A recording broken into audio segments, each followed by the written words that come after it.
Hello farmers, இன்னைக்கு வீடியோவில் எதை பற்றி பார்க்குறோம்னா மல்லிகை செடியில் பிந்தைய பூக்கும் நிலையை ஊக்குவிக்கிற பற்றி தான் பார்க்க போகிறோம். அதாவது post flowering stage. First post flowering stage அப்படின்னா என்னென்னு பார்த்தலாம். அதாவது சாதாரணமாக மல்லிகை செடியில் பூஞ்சொற்று ஒரு 15 நாட்கள் பூக்கும் பட்சத்தில் அடுத்த தாவர நிலை வளர்ச்சி தொடங்கி அடுத்த பூஞ்சொற்று பூக்கிறதுக்கு இடைப்பட்ட காலமான மீதமுள்ள ஒரு 15 நாட்கள் பிந்தைய பூக்கும் நிலை அப்படின்னு கருதப்படுது. அதாவது இந்த 15 நாட்களில் பூக்கள் தோய்வடைந்த நிலையில் காணப்படும்.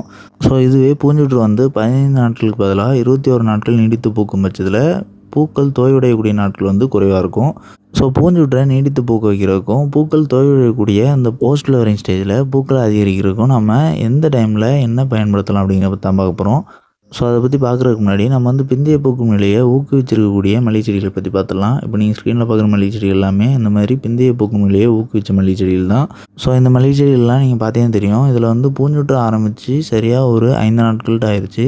ஸோ அப்படி இருக்கும் பட்சத்துலையும் இதில் தற்போதைக்கு இந்த பூஞ்சொற்றில் பூக்கக்கூடிய பூக்கள் ஒரு 10 நாட்களுக்கு மொட்டு இருக்கிற மாதிரி தென்படுது. ஸோ ஆனால் அதே நேரத்தில் அந்த பூஞ்சொற்று முடியக்கூடிய அதே டைமில் பிந்தைய பூக்கும் நிலைக்கான மொட்டுகள் அதிக அளவு எடுத்துருச்சு. ஸோ இதுதான் நம்ம குறிப்பிட்டது. ஸோ இந்த மாதிரி போஸ்ட் ஃப்ளவரிங் ஸ்டேஜை ஊக்குவிக்கிற மூலயமா கரண்ட்டாக அந்த பூஞ்சொற்றில் பூக்கக்கூடிய பூக்களுக்கு ஒரு 75% வரை நம்ம போஸ்ட் ஃப்ளவரிங்கில் பூக்கள் கொண்டு வரலாம். ஸோ இது தாவர நிலை வளர்ச்சியை தாமதப்படுத்துறது கிடையாது. நம்ம பூஞ்சொற்றை நீட்டிக்கிறதாகவும் பூஞ்சொற்றோட பிந்தைய பூக்கும் நிலையை ஊக்குவிக்கிறதுக்கான வழிமுறைகள் தான். ஸோ இதுக்கு நம்ம என்ன பயன்படுத்தணும் அப்படின்னா இசபியான் அப்படிங்கிற பயோஸ்டிமுலன்ட் தான் பயன்படுத்தணும். ஸோ இந்த இசபியான் பொதுவாகவே பயிர்களுக்கு ஏற்படக்கூடிய அசௌகரியங்கள் ஸ்ட்ரெஸ் ஃபேக்டர்ஸை குறைக்கிறதுக்கும் அதே நேரத்தில் பயிருக்கு அதிகமான பச்சைத்தன்மையை கொடுக்கறதுக்கும் அதிகமான பக்க கிளைகளை தூண்டுறதுக்கும் பயன்படுத்தக்கூடிய ஒரு பயோஸ்டிமுலன்ட் தான். அதில் பெரும்பாலும் அமினோ ஆசிட்ஸ் தான் இருக்குது. ஸோ இது நம்ம எந்த டைமில் பயன்படுத்தணும் அப்படிங்கிறது தான் ரொம்பவே முக்கியம். ஸோ நமக்கு பிந்தைய பூக்கும் நிலையை ஊக்குவிக்கிறதுக்கு நம்ம எந்த டைமில் பயன்படுத்தணும் அப்படின்னா இப்போ பார்க்கக்கூடிய செடிகளில் பூக்கிறதுக்கு இருக்கக்கூடிய மொட்டுகள் எல்லாமே எடுத்ததுக்கு பிறகு தான் நம்ம பயன்படுத்தணும். ஸோ அதாவது பூஞ்சொற்று ஆரம்பிக்கிறதுக்கு சரியாக ஒரு வாரத்திற்கு முன்னாடி தான் நம்ம பயன்படுத்தணும். அதாவது ஒரு பூச்சொற்று முடிஞ்சதுக்கு பிறகு நம்ம பூக்கள் தோய்வடைஞ்ச நிலையில் இருக்கும்போது பயோஸ்டிமுலன்ட் ஸ்ப்ரே பண்ணுற மூலயமா அடுத்த தாவர நிலை வச்சு ஊக்குவிச்சு அதுக்கடுத்த பூச்சொற்றை நம்ம அதிக அளவு பூக்கள் கொண்டு வரலாம். ஸோ இது இயல்பாக மல்லிகை செடியில் செய்யக்கூடிய ஒன்று தான். ஸோ ஆனால் அதை நம்ம பிந்தைய பூக்கும் நிலையை ஊக்குவிக்கும் பட்சத்தில் நம்ம இந்த பயோஸ்டிமுலன்ட் பயன்படுத்தக்கூடிய நாட்களை மாற்றி அமைக்க வேண்டியிருக்கும்.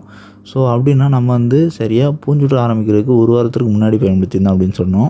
ஸோ அப்படின்னா பூஞ்சொற்று ஆரம்பிக்கிறதுக்கு முன்னாடிங்கும்போது கரண்ட்டாக ஒரு ஃப்ளவரிங் ஸ்டேஜ் முடிவடைஞ்சு அடுத்த தாவர நிலை வளர்ச்சி முடிவடையக்கூடிய நிலையில் திருப்பி தாவர நிலை வளர்ச்சியை ஊக்குவிக்கிறதுக்காக நம்ம பயன்படுத்தியிருந்திருக்கோம் அப்படின்னு தான் அர்த்தம்.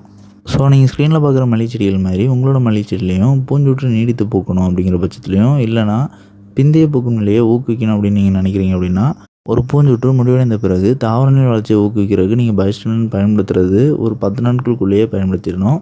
ஸோ கடைசியாக அதிலிருந்து ஒரு 5 நாட்களுக்கு பிறகு அதாவது கடைசி கட்ட தாவர நிலை வளர்ச்சியை ஊக்குவிக்கிறதுக்கு பூச்சொற்று ஆரம்பிக்கிறதுக்கு ஒரு 5லேருந்து 7 நாட்களுக்கு முன்னாடி நீங்கள் இசபியான் பயோஸ்டிமுலன்ட்டை 1 லிட்டர் தண்ணிக்கு 2 ml அப்படிங்கிற விதத்தில் ஸ்ப்ரே பண்ணணும்.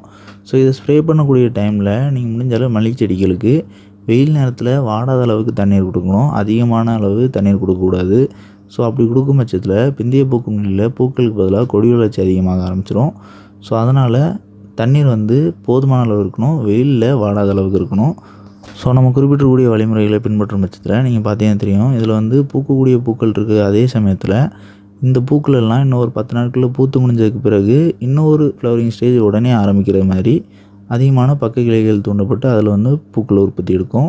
ஸோ இப்படி இருக்கும் பட்சத்தில் உங்களோட மல்லிகை செடிகளில் பூஞ்சொற்று நீடித்து பூக்கிறதுக்கும் பிந்தைய பூக்கும் நிலையில் பூக்களை அதிக அளவு கொண்டு வரதுக்கும் ரொம்பவே சிறப்பான வழி இருக்கும். ஸோ இதுக்கு முடிஞ்ச அளவு ஒரு பூஞ்சொற்று முடிந்த பிறகு நீங்கள் அடுத்த தாவர நிலை வளர்ச்சியை ஊக்குவிக்கிறதுக்கு பூஞ்சொற்று முடியக்கூடிய டைம்லேயே பயோஸ்டிமுலன்ட் பயன்படுத்துகிறீங்க, இசபியான் தான் பயன்படுத்துகிறீங்க அப்படின்னா கூட அப்போ 1 லிட்டர் தண்ணிக்கு 2 ml ஸ்ப்ரே பண்ணிட்டு அதுலேருந்து சரியாக ஒரு 10 நாட்களுக்கு பிறகு திருப்பி இதே அளவு 1 லிட்டர் தண்ணிக்கு 2 ml அப்படிங்கிற விதத்தில் நீங்கள் பயன்படுத்துகிற மூலயமா பிந்தைய பூக்கும் நிலையை சிறப்பாக ஊக்குவிச்சிடலாம். அண்ட் இந்த வீடியோ டவுட் இருந்துச்சுன்னா கமெண்ட் பண்ணுங்கள். அண்ட் நம்மளோட செகண்டரி சேனலான அக்ரிகோ ஷார்ட் சேனலில் இந்த வீடியோட கொலாபரேட் பண்ணிக்கிறோம். ஸோ இந்த வீடியோ பப்ளிஷ் ஆகக்கூடிய சேனல் ப்ரொஃபைல் நீங்கள் கிளிக் பண்ணி அப்படின்னா அதில் 2 சேனல் ப்ரொஃபைல் காட்டும். ஸோ அதில் அக்ரிகோ ஷார்ட் சேனலை மறக்காமல் சப்ஸ்கிரைப் பண்ணிங்க.